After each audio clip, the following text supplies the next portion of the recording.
तुम्हाला हे काहीतरी नवीन शिकायचं आहे का? आणि ते हे कमी वेळात आणि झटपट. चला तर मग राधिकास किचनमध्ये ते पाहूया.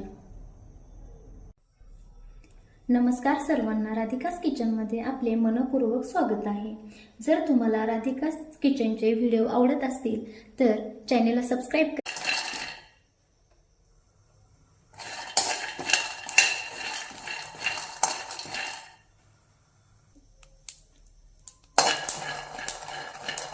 आता शेंगदाणे थंड होईस्तोवर आपण कांदा आणि टोमॅटो एकदम बारीक चॉप करून घ्यायचा आहे.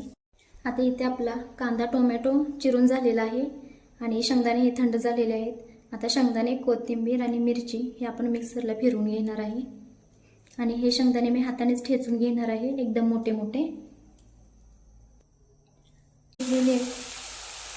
शेंगदाणे वरून घालायचे.